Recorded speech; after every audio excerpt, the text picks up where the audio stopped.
I'll tell you, I've been teaching for 25 years, and for 25 years, we've had lockdowns, teaching kids about, mass shootings in schools. But I think in my head, I never thought it would be like our own government that we had to try to protect ourselves from or to protect our children from.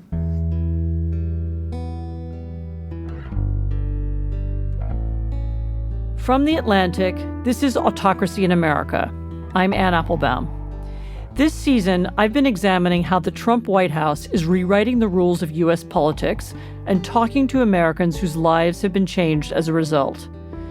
Today, we're bringing you an extra episode that takes a look at what opposition to this new normal looks like on the ground level.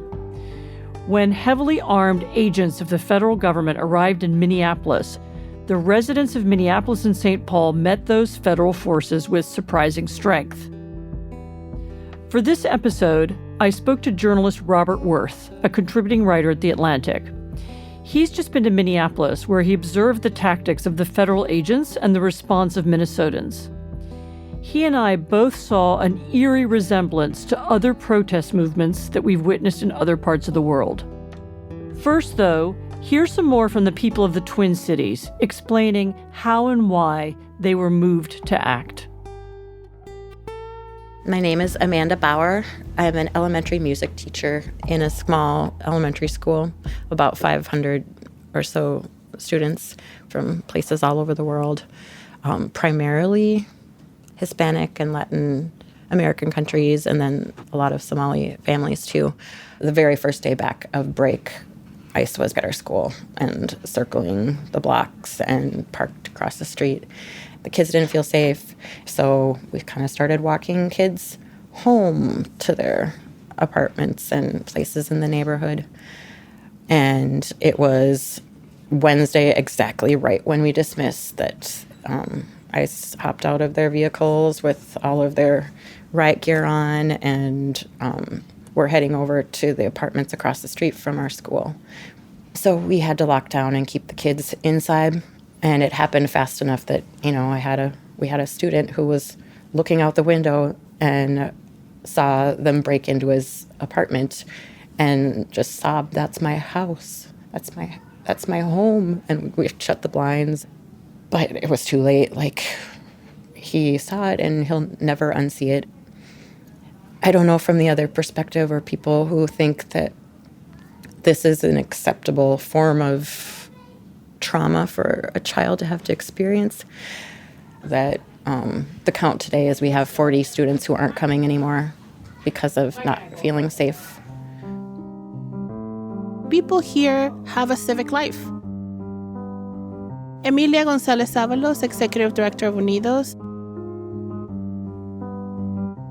You know people in your caucus, in your neighborhood, people show up to city council meetings. Here in Minnesota, guess what we're going to use when they try to come after Minnesotans? We're going to use civil life, and we're going to make more of it. We're going to recruit more people. This is just a very Minnesotan thing we do. I don't know how other people react when they get bullied, but I don't back down when I get bullied. I fight harder. And that's everyone I see out here is what do you think, we're going to quit? We live here. My name is Chad. I am a father of two from St. Paul. Yesterday, ICE agent sitting in a white car idling there on my block, right 4 houses down. I go out and take a picture of his license plate and a picture of him. We're not protesters, we're protectors. I don't want to be out in my street yesterday blowing a goddamn whistle because there's an adopted brown kid down there. They hid her in the basement yesterday. That's what I don't think anyone that's not living here right now understands, is that they want to make it out to be like this bunch of lunatics in the street. It's just fucking normal people that don't want to see their neighbor get beat up. Yeah. I'm protecting my neighbors. My name is Ibrahim, born and raised in Minnesota, U.S. citizen. Lived here all my life. I just graduated college, cybersecurity. I know coming outside there's a risk to it, especially me being a Somali male, Muslim guy, black skin. But I feel like, our community has united a bit more. People come into our mosques on Fridays, white people, and I know that people do show up to support the community. So, we support one another, and we're all in this together. I was in Egypt during the Arab Spring. You go out, you show up. Dar, dar, zinga, zinga, erhel. Door to door, street to street, leave. My name's Sarah Myron. I'm a Moroccan American. My great-great-grandfather fought in the Civil War for the Wisconsin 11th Infantry to achieve the American dream. We put down the Confederates. We're going to put these ICE guys down, too. Not with force, but, legally, with protests and with the will of the people. Robert, welcome. Thank you for having me. We have both been in authoritarian countries where demonstrators are protesting in an atmosphere of fear and repression. Minneapolis isn't exactly Tahrir Square or the Ukrainian Maidan or the Hong Kong democracy movement, but it actually has more in common with those demonstrations than most Americans want to acknowledge.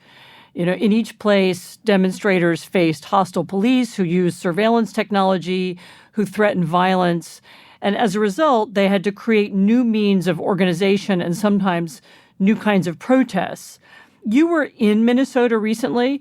Tell me about what you saw, and tell me how you understand Minnesota within the context of these other moments and movements. What I saw was a combination of some of the clashes with protesters and ICE agents, including one stop that got quite violent where a 6-car convoy showed up outside a health center, and the agents, they had arrested a couple of people, some protesters as well. The next thing we know, people are getting sprayed in the face, tear gas. But beyond that, I spent a lot of time talking to people in the Twin Cities about what they had experienced at their local schools, in their neighborhoods. I think often it's easy to caricature this as protesters who believe in sanctuary cities, who believe in open borders, versus these agents who were just enforcing the law. I don't think that's an accurate picture at all. What you have is a community that feels that whatever their views may be on immigration, there's a kind of assault on their entire community in a variety of ways. And they wanted to push back on that. Let's talk a little bit about the tactics used by federal agents in the United States, some of which are very new in this country, but are more common overseas. So I'm thinking about surveillance, for one. For example, photographing license plates, using facial recognition software. Did you see those tactics in use, and did you see people reacting to them or finding ways of compensating for them? Absolutely. What is striking, many people go to these encounters to monitor them, to take pictures. Everybody's holding up a cell phone on the assumption that, if someone is going to be arrested, they want there to be a record for potential use in legal proceedings. But the agents themselves are also photographing everybody, and we all now know that they have technology, facial recognition technology. Everybody feels that they are in potential danger just by being anywhere near these things. And what you also see is a lot of organization. They use tear gas very liberally, and there are always medics in the group who are ready and prepared to help people out, not just with the tear gas, but with people who've been beaten, thrown to the ground, that kind of thing. Medics among the protesters, you mean? Yes, exactly. So there's a lot of organization, and this does, for me, evoke some of the things I've seen overseas. I covered the 2009 Green Movement in Iran, which was probably the first major insurrection where social media was used to organize, and then on a much, much larger scale in 2011 with the Arab uprisings, when again social media was used to evade that kind of surveillance and to organize the protests. And let me add other things that are new. One is the dress and arms and attitude of ICE and the other federal agents. People dressed like they were in Fallujah, or in southern Afghanistan. Lawlessness. So people are entering homes and other buildings without a warrant, dragging people off the street based on nothing except for their skin color. These things feel very un-American, but again, they're common in other places.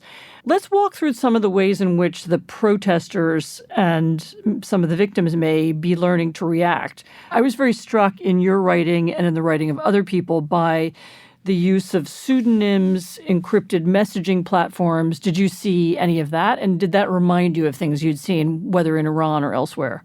Very much so. I traveled to the encounter I described earlier, with someone who was using Signal, and these are neighborhood groups, Signal groups. Everybody's using pseudonyms for the reason you mentioned. They all fear that the government could come after them in unaccountable ways. I think the level of violence is shocking, just seeing these heavily armed people, but also the flagrant absence of what we think of as efforts by the police or any other uniformed group in the U.S., government officials, to avoid violence. I mean, the killing of Alex Preddy, I've seen people who've been in the military look at those videos and say, those people are not trained properly at all. And I think that kind of information spreads very quickly, and there's a feeling of not only that you're vulnerable to state violence, but there's a complete lack of accountability for it. One of the features of the Hong Kong democracy movement was that the protesters knew that there were cameras everywhere and they were being recorded. And so they started wearing masks, and they started also trying to always act in unpredictable ways. They would show up in different parts of the city at different times so that there were no patterns, so that they couldn't be followed. I mean, did you see anything like that in Minnesota? Certainly people wearing masks, although it's a little bit hard to say because the weather was, 10 below zero sometimes, and people Scarves. had to exactly. People had to protect themselves in any way they could. I certainly saw techniques that reminded me of what I saw in the Arab uprisings. Number one, a deliberate effort, a disciplined effort to avoid violence, even when the protesters are being attacked. A leaderless structure, organized by cells, so that it would be harder to identify people. That was certainly going on. Also very like Hong Kong, actually, to make sure that there was nobody who could be identified as a leader and therefore picked up or arrested. Exactly. And that goes back to people who have written about this from early on, like the American political scientist Gene Sharp, who wrote a book that advocated all of these methods. His work was influential for protesters in Bosnia and Asia, as you mentioned, and certainly in Iran and across the Middle East. Yeah, he had a belief that there were, if you had people in sufficient numbers protesting in ways that were peaceful, that they could eventually move the authorities through their demonstration of resolve and resilience. Is that what people in Minnesota believe? I think they do. I spoke to a number who really felt that they could be a model in the way that they were confronting the authorities. I heard some woman say, I'm glad that Minneapolis gets to tame the federal beast. I think that was maybe a little over-optimistic, that the federal beast is not easy to tame. But what she meant was, we hope people see what we're doing and that they do something similar in their own towns. I also wanted to talk about the significance of the telephone video recordings. I think it's the first time I remember, maybe there are a couple earlier smaller instances, but that people in those numbers are using their phones, high-quality videos, to record the behavior of federal agents. And obviously, if there weren't such high-quality videos, then we wouldn't know what happened to Alex Preddy or Renee Good. It was really striking to see, for instance, the convoy that I mentioned before, where ICE stopped and was arresting people. Dozens and dozens of people surrounded, and they're pretty much all holding up their cell phones. It at first seemed kind of overkill to me. Maybe each of these people thinks they're going to do the video that matters. But after the killing of Alex Preddy, it became clear to me, no, that's essential. And that what we're seeing is multiple different angles that make it much easier to refute a false narrative that got put out, in this case, right away by the government. I think what's different now, the proliferation of phones and a media like that and photography. So that, while in 2011, say, in Egypt, you might be lucky if one protester had gotten a video of someone being attacked, tortured, killed. Now you're going to potentially have that from many different angles, and it's a much more effective tool. Although it's interesting, I mean, the way you talk about it, it's clear that it's also a tool against something else that's new in America, which is the assumption that the state will lie. There will be an act of violence committed, and then there will be lies told about it, and we need to have an answer to that. So people are already mentally preparing for the administration to lie. In the Middle East, it's everybody expects it. It's part of what they were protesting against, and I think that's a frightening and new aspect of what's going on. You alluded to this a bit earlier, but is this a movement with a set of practices that can move beyond Minnesota, do you think, or is it specific to this place with its particular traditions? Minnesota definitely has an old tradition of mutual aid and of neighborhood organizing, and I think that got more intense after the George Floyd protests. And I've made this point before, but just to be clear, it's not just a question of progressives who wanted to protest at that time in 2020 after the killing of George Floyd.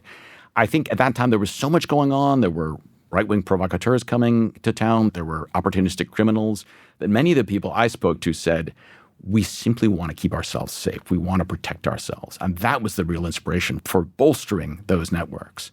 Whether that can be replicated, I don't know, but I suspect yes is the answer, because people are aware now and people are frightened. People don't want to see this. I mean, people as far away as Italy are saying we don't want ICE in our town. And my guess is, yes, you're going to see that kind of thing being replicated. More on that after the break.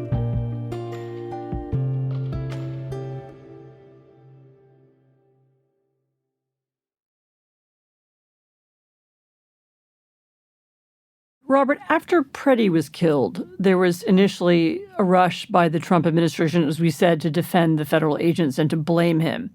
But then there was a blowback. People did see the protesters and people did look at the video, citizens and politicians alike. And the administration did withdraw the figurehead of these raids, the Border Patrol's commander-at-large, Greg Bovino, who has returned to his previous post. And then just a few hours before we taped this conversation, the administration said it would pull about a quarter of the federal agents out of the state. What do you make of those developments? Did the protesters win? I think you can say there is some kind of victory there. It's still hard to say what it all amounts to, but I think there's no question that the proliferation of those videos being seen by everybody. And one little thing I want to mention is that Chris Maddle, who was running for governor as a Republican, who, by the way, is a lawyer who represents cops, that's what he does, and is, very much, one assumes, involved in that community, came out, he canceled his run, and he came out and taped a video in which he said, as a Republican, I can't afford to be associated with this stuff. The way that ICE is carrying out its campaign is not acceptable. And I couldn't help thinking that that's going to ramify across the country. It's not just about Democrats. I mean, so that also historically was the goal of peaceful protests, starting with Mahatma Gandhi and going through our civil rights movement and up through the Ukrainian Maidan and others, was to move ordinary people who aren't involved in politics. So the point is not to, as you say, to get a bunch of progressives to demonstrate their anger, but to carry out actions that are bringing a wider part of the population, even people who aren't there. So in a way, we can see this happening in Minnesota. I think so. I spoke to people of various different backgrounds, sort of moderate, suburban, elderly people, not at all activists. I think there's a widespread sense that whatever one's political beliefs, the way that ICE is behaving is just unacceptable and un-American. What do you think these few weeks tell us about the administration's broader plans? What's ICE really for beyond the arrest and deportation? So is it performative cruelty? Is the idea to create fear among the population? Is it some other goal? I mean, it seems to me that just focusing on this as an immigration issue misses a large part of what ICE is doing. If you just wanted to identify immigrants, you wouldn't even, for example, need policemen who are armed. The only reason to arm people looking like they're ready to take on, ISIS is to create fear and terror, and that must have a purpose. What's your view of that? I do think there's some performative cruelty. I think there's an effort to intimidate people. There's that now famous clip of video, and the agent says something like, and this is just after the killing of Renee Good, "Haven't you learned? Haven't you learned?" In other words, we just killed someone, stay the hell away from people like us and let us do our work. So I think there's an effort to spread fear. And again, that very much echoes with my experience covering these insurrections in the Middle East. But what strikes me also is that this is backfiring. If their goal is, as they say, to arrest as many illegal migrants as possible, one can't help thinking that for a lot of Americans, immigration enforcement writ large is now going to be associated with Gestapo-like tactics. And this is not the first time, right, that the administration has set out a goal and then proceeded to enforce it in the most club-footed way possible. So their tactics really baffle their strategy. In each of our episodes this season, we've looked ahead to the midterm elections because I, and not I alone, and many other people think that a lot of what we're seeing is maybe a test run for what could happen in November. And we actually got a data point on that this week in Minnesota because there were precinct caucuses held across the state. Members of the public gathered to discuss platform issues and nominate delegates for future conventions. And we talked with some residents and volunteers who attended one caucus at a high school in South Minneapolis. So let's listen to that. We have one door to the high school that is unlocked. We have a de-escalation group that is here. And we have Ice Watch in the parking lot. We have never had to have stuff like that in past years. My name is Dex Anderson. I am the site lead for the caucuses here, and I am a volunteer. I wish we had been able to pivot to virtual or contactless caucuses, which is what we did under the pandemic. But the state party did not make the decision about that beforehand, so we did everything we could tonight to make sure that our neighbors are safe. My name is Michael Reif. I'm a part of the DFL Lawyers Committee. We're here today just making sure that if we see ICE presence, that we remind them that they're not welcome without a judicial warrant, and that we're ready to respond if we need to. And so this is part of the kind of brave new world that we're in right now. I'm Jennifer Arnold. I'm going to be helping convene the caucus for my area. I know that a lot of my neighbors aren't coming. I know that because last year I supported a bunch of folks to participate in the caucus process who hadn't participated before, who speak Spanish. I accompanied folks and interpreted, and this year none of those people are going to participate. There is added security, but I would say no, there was nothing we could do to make it safe as long as they had to leave their homes to get here. How can you have democracy under occupation? That's also pretty reminiscent of things we've probably both seen before. You know, when you have armed people on the street, then people are afraid to come out. Even people who have the right to vote, even people who are citizens, the presence or the expectation of violence scares people away from democracy. It sounds like people in Minnesota have been trying to do their best and keep these caucuses safe. But what could this suggest about what democratic participation in the United States might look like in the months ahead? I mean, that's little d Democrat. I mean, not participation in the Democratic Party, but could this kind of military presence on the street scare people from voting?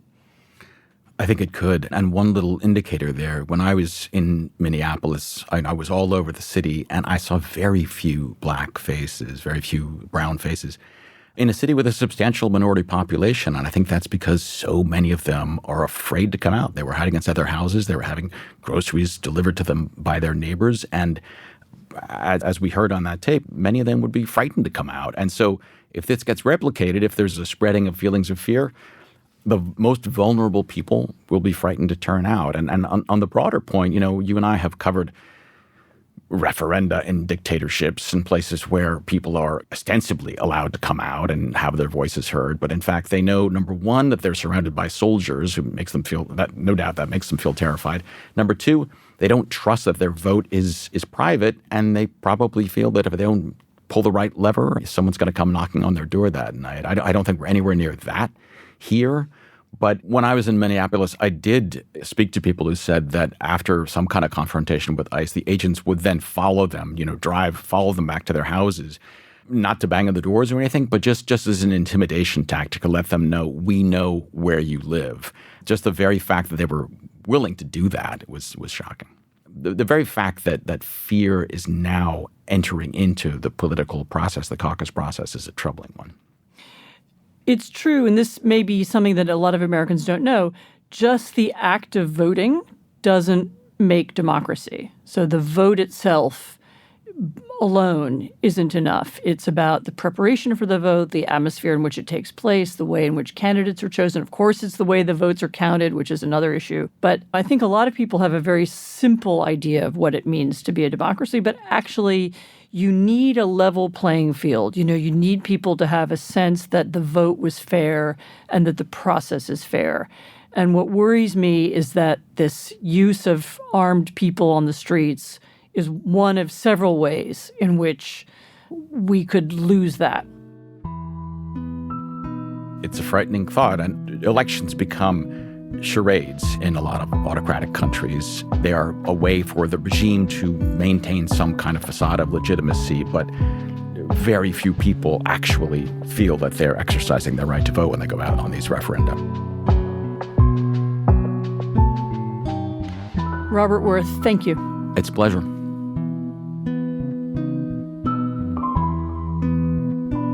This episode of Autocracy in America was produced by Natalie Brennan and Jocelyn Frank, with additional reporting from Minneapolis from Jocelyn Frank. Editing by Dave Shaw. Rob Smerciak engineered and provided original music. Fact-checking by Anna Alvarado and Sam Fentress. Claudine Ebaid is the executive producer of Atlantic Audio, and Andre Valdez is our managing editor. I'm Anne Applebaum.